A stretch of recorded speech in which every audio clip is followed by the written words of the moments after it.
Thank you, Bob. I think you did a great job. We were talking about this yesterday he was asking me about what was going to be the theme, and he asked me what hymns. And I told him, well, I'm not too sure. The English hymn books have like over 700, if I'm not mistaken. And so I only have about 3 years experience with that one. I said, the Spanish ones I know very well. And so that one right there, the one that he just sang right now, I know it very well in Spanish. And it's in Spanish it says, debe de obedecer, which means should obey. So I really enjoy that one very much. So that was a great job. Thank you, Bob. My wife isn't here today. She's not feeling too well. So I basically have free range to say what I got to say today.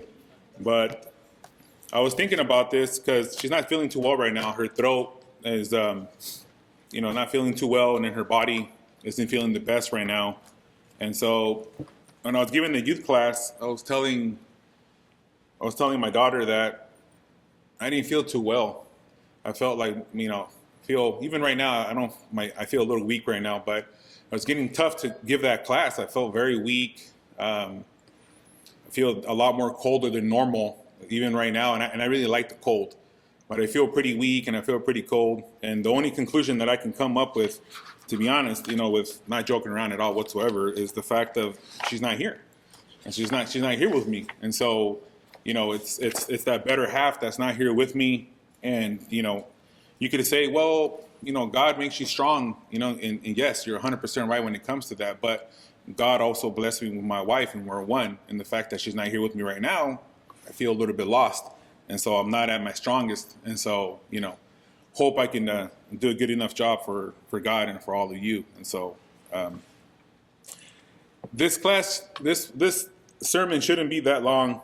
It should be kind of short, although I tend to tell that to Daryl many times. And then whenever I tell him that, I always end up going past the time.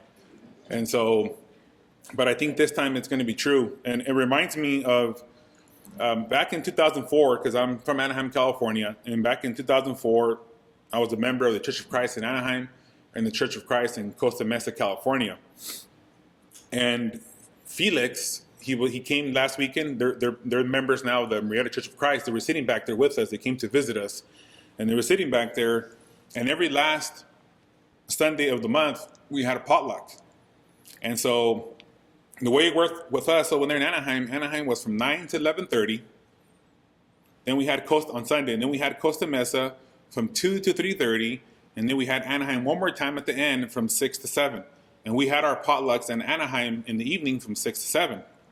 And so on that last Sunday in Costa Mesa, we wouldn't have a class. We would just have the sermon in order to give us enough time for us to cook and to bring something for potluck that we were going to be having. And so, instead of having an hour and a half on that one, we would basically only have about an hour to give us a little bit more time for us to cook and to take something. And I remember on that one Sunday, Felix was going to be giving the sermon. And I remember he goes up there and we sing our hymns and he gives a sermon. And it was the shortest sermon I ever heard in my life. I'm not even kidding you. I think he did not take more than 7 minutes.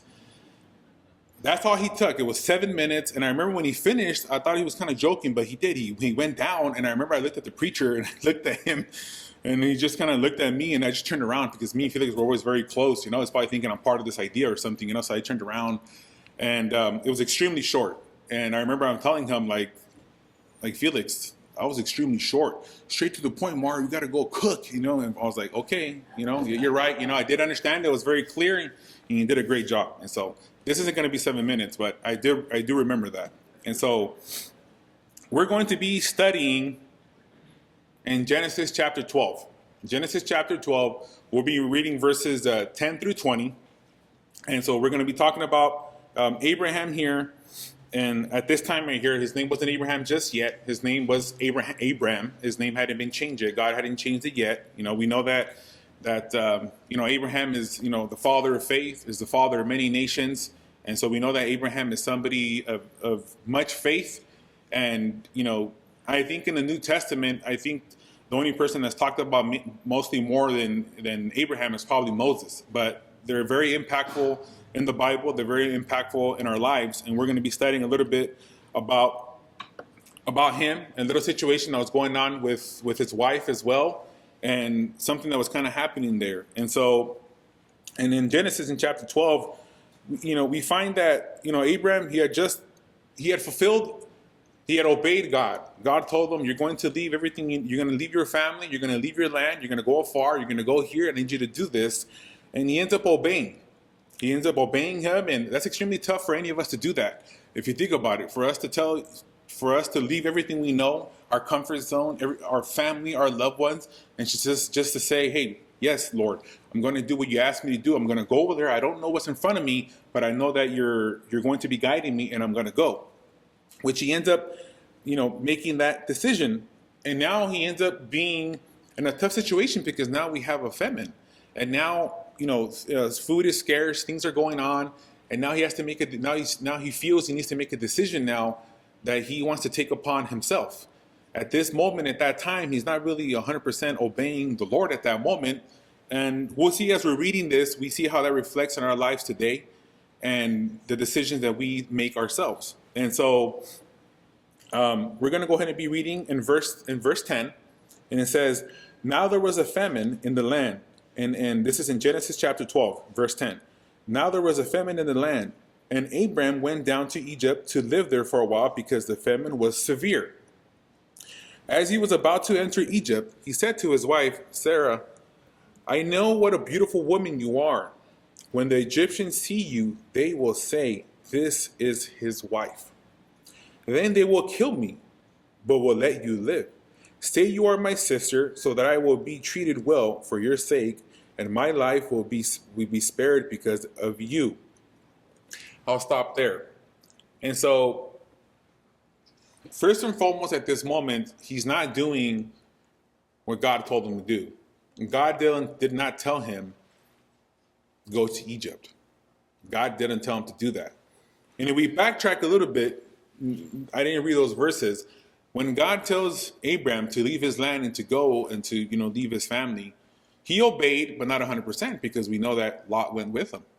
And we understand that with Lot, a lot of situations that ended up happening that we see that cause him more stress, and there's some consequences to that.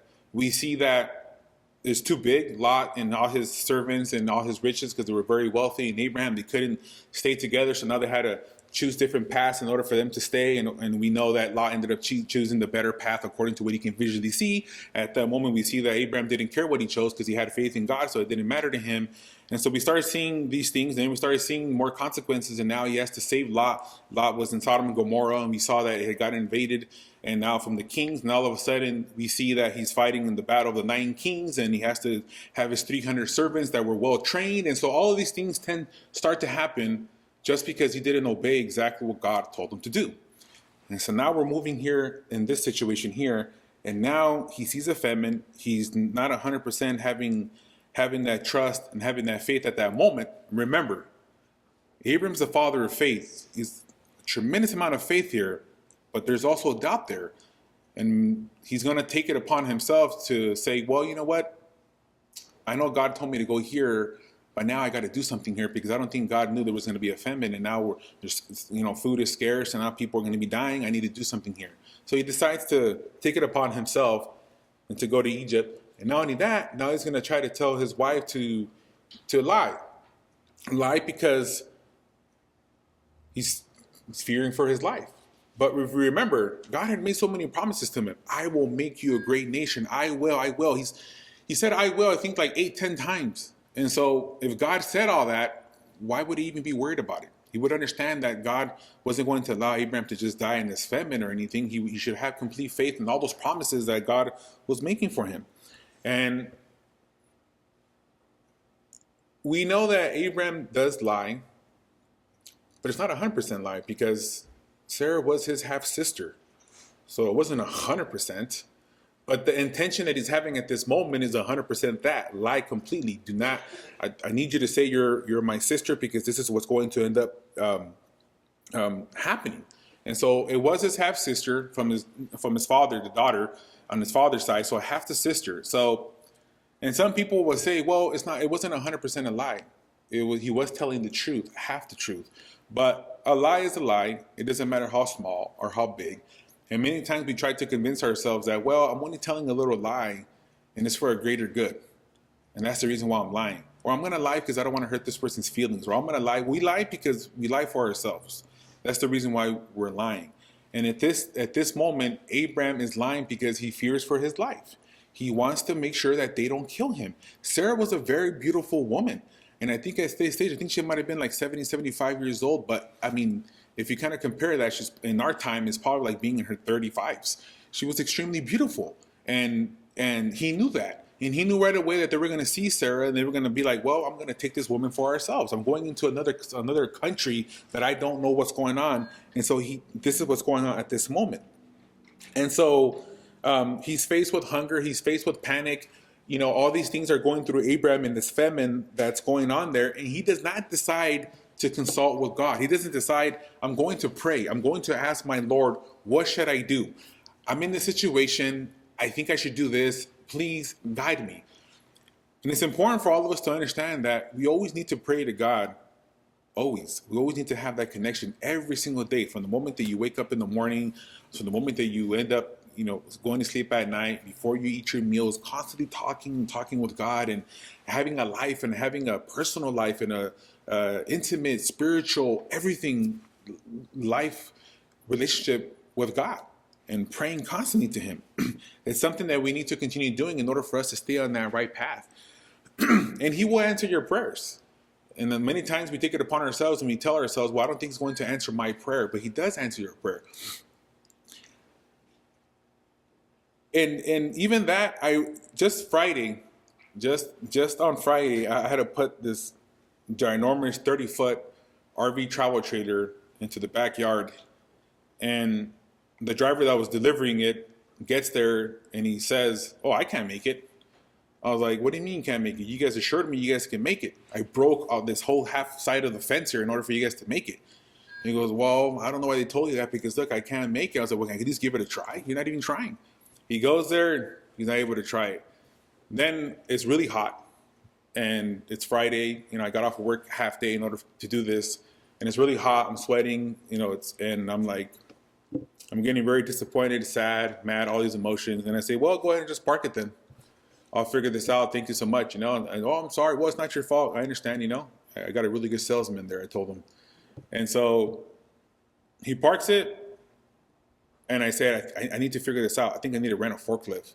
And I call a couple of places, John Deere and Ready Rents, and I ended up borrowing a forklift. I go there and they close at 4.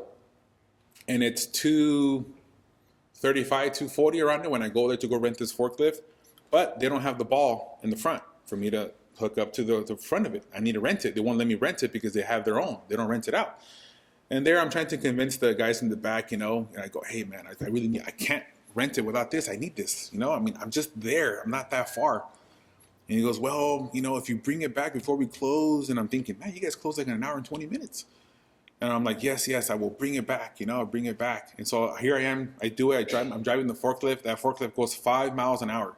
And so this is by the police department. 5 miles an hour from Arizona. It's taking me forever. Cars that keep going around me, and some even honking at me like it's my fault. I understand. And this is a ginormous forklift. It's a big one. I get there. I pick it up. And I'm trying to put it in, and I'm thinking, man, this is a very tight spot. I mean, this is a 30-foot RV trailer, and the space that I have there in order to open it up in a really tight turnaround is about 20 feet, and then the fence itself was only like about 15 feet. And I have to try to swerve this in there. It's extremely tight. And I'm trying to go in there, and then it's kind of going really level because where I broke down the brake, and it's going like this, and I'm thinking this is going to tilt on me, and I'm getting stressed out. And I remember I stopped. I turned that forklift off, and I just started praying. And I prayed and I prayed and I prayed and I prayed. And then after I prayed, I said, it's go time. And I got back in there, and there's no way I should have been able to make it in. Not without breaking the trailer, not without breaking a bunch of windows and I didn't even touch anything. I made it in, I was so extremely happy and happy because if it wasn't for God, I would have never been able to get this thing in there. No way. And I got it in, and I maneuvered, parked it. Not only did I get it in, I was able to make it back 5 miles an hour going back, 359. I was so happy when the guy saw me. He went like this, and I was like, "Yeah, because he's doing me a favor." And I just told him I'll bring it back on time. I don't want to lie. And I was able to bring it back in. So we need to pray. That's where I'm getting at. Pray and pray and pray. He will answer your prayers. He will guide you. We are not alone. So always remember that in everything you're going in your lives, you are never alone. And so we're gonna continue on now. And so, when it comes to Abraham, he has this fear. He has this fear that's going on with the famine, and he thinks that maybe God's not going to come true with the promise and that He's been telling me. All these things are starting to go through your mind, and now we tell ourselves that we're going to take it upon ourselves to do something here. I need to take it upon myself in order for me to do something. And that's what he ends up doing. And he ends up telling Sarah to basically end up telling this lie, to be a party to a lie, and to continue going forward because now I'm going to die. And Sarah just says, okay, whatever you say, husband, you know best, supposedly. That gets us in a lot of trouble because we don't know best. But, he ends up saying yes, you know what I mean? She says yes, and it goes like that. And when we have a lot of fear, we tend to make a lot of bad decisions. Most of the time, we make really bad decisions when we're in fear, when our minds are not there. And many times when we're in this situation and we're kind of lost, we don't give the devil enough credit. I don't mean that in a good way. He's always trying to get in there when we have doubt. He wants us to not trust in the Lord. Most of the people that are not going to church, the ones that are kind of far out there, they're already out there. They're out there, and they're out in the world. The ones that are really trying, Christians that are trying every day, going to church like us here right now in many parts of the world, he really wants us to stray away from the path. He wants us not to come here. He wants us not to believe in God. He wants us to say, God is lying to you, but I'm not. God's going to tell you a lie. I'm going to tell you straight how it is. And He wants us to strive away from the path. And we need to make sure that we don't have these doubts in our head, not to let the devil try to get in there. Let's not give him ever the opportunity, because from the beginning of time, we know that with Adam and Eve, he's always trying to get in there. But as long as we have faith and we believe in God, he can't touch us. He can't. And so, but Abraham, father of faith, he's doing something we shouldn't be doing. And he's doing it. What does that say about us? Well, we stumble. Yes, we fall. But we need to get back up. And what really matters is once we get back up, how are we going to conduct ourselves? What path are we going to be walking? We want to make sure that we continue walking in the right path. We need to trust in God. Many times we want to trust in ourselves and we think we can do something on our own, but we can't. We need God to be with us. And He is with us. And as long as we have trust, and even if we don't even trust in Him, even if we don't have faith in Him, He has faith in us. If you think about it, He's opened up His kingdom to us, and who are we? Even if we don't believe ourselves, He says, I believe in you.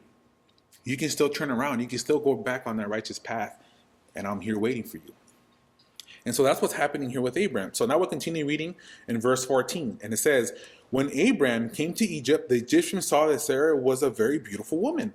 And when the Pharaoh's officials saw her, they praised her to Pharaoh. And she was taken into his palace. He treated Abraham well for her sake. And Abraham acquired sheep, cattle, male and female, and donkeys, male and female servants, and camels. Male and female servants.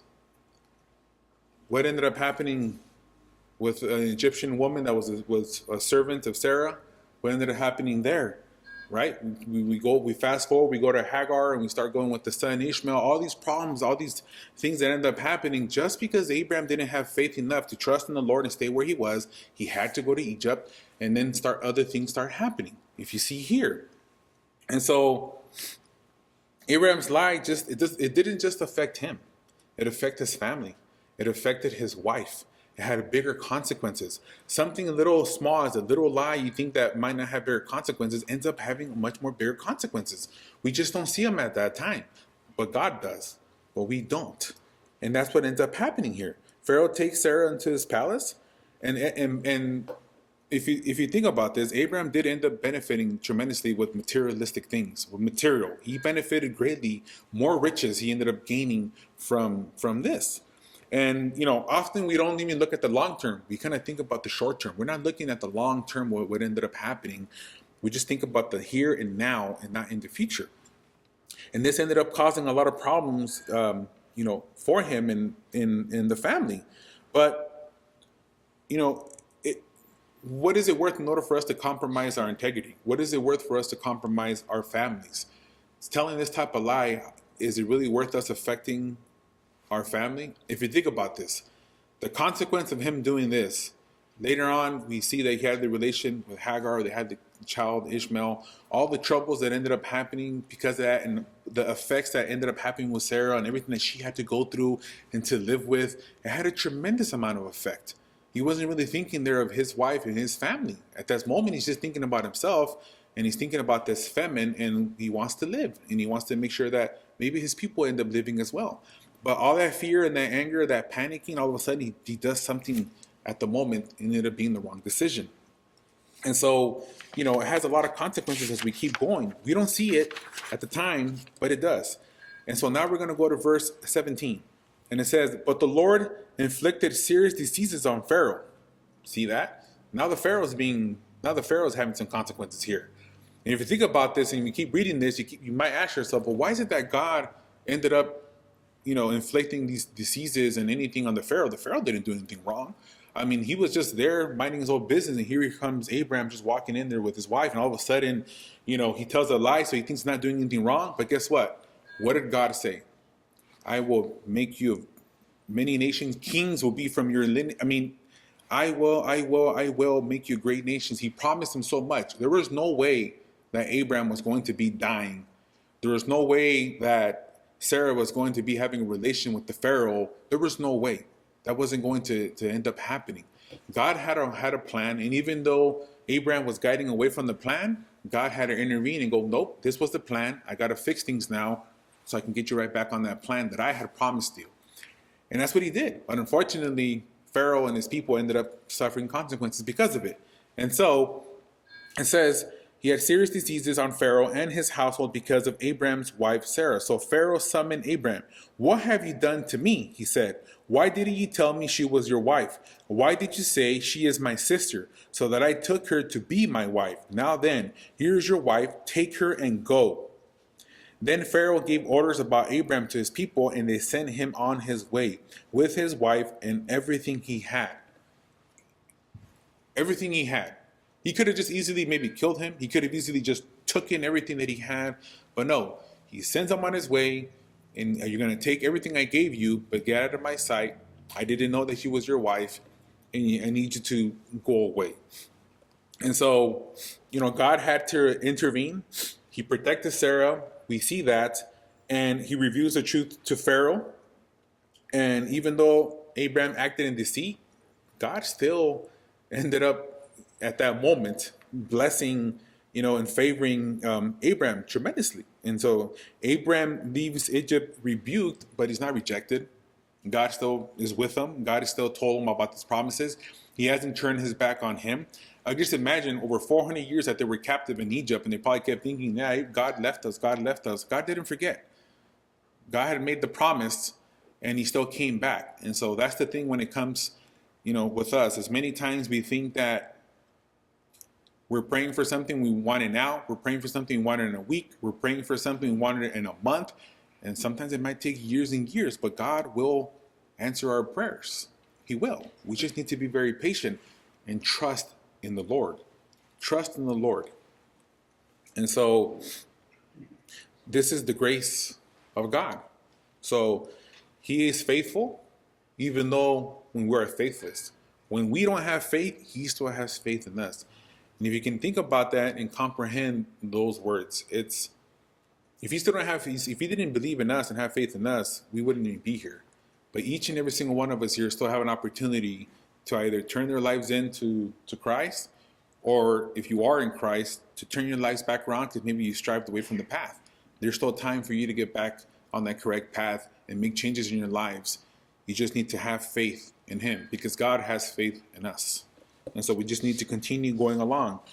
And, God isn't done with any of us. He believes in us. But the thing about this whole entire story, when you start kind of compiling it, is that always have faith in God. Know that He's with you. Know that He loves us. Know that we're never alone. Don't think that lying is a good solution ever. Don't think that by lying you're doing the greater good. Don't have fear. Don't have that fear. When you think you're alone, you're not alone.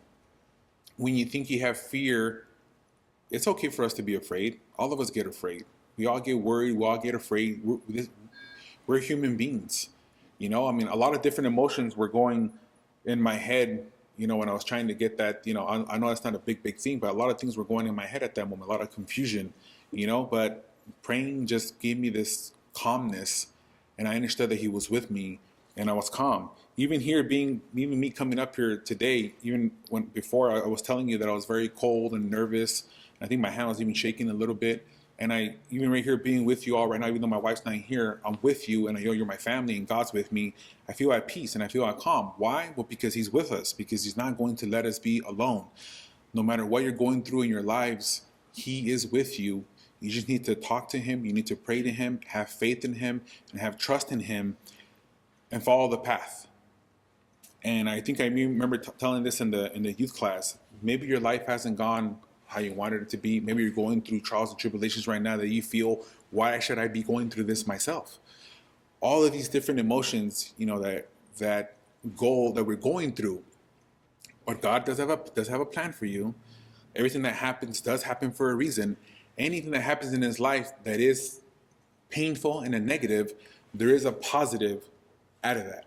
We just need to make sure to always have faith and open our eyes and take the good from everything that's happening in the bad, because there's always some type of good in it.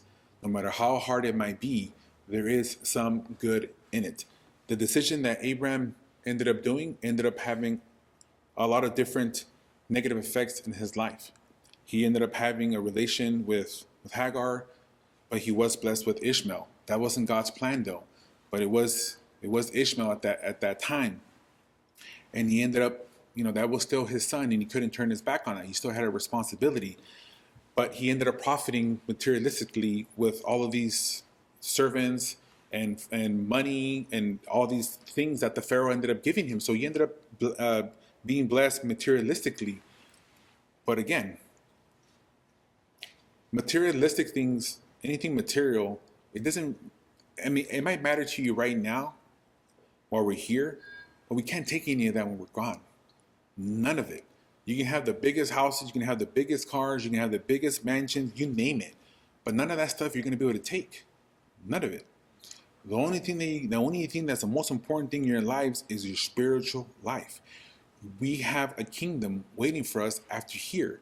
And it's eternal, and it's beautiful, and it's God's kingdom, and He's waiting for us with open arms.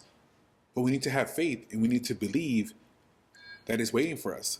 We need to believe and follow what God tells us, follow our Christ, Lord and Savior, always obey, always be true.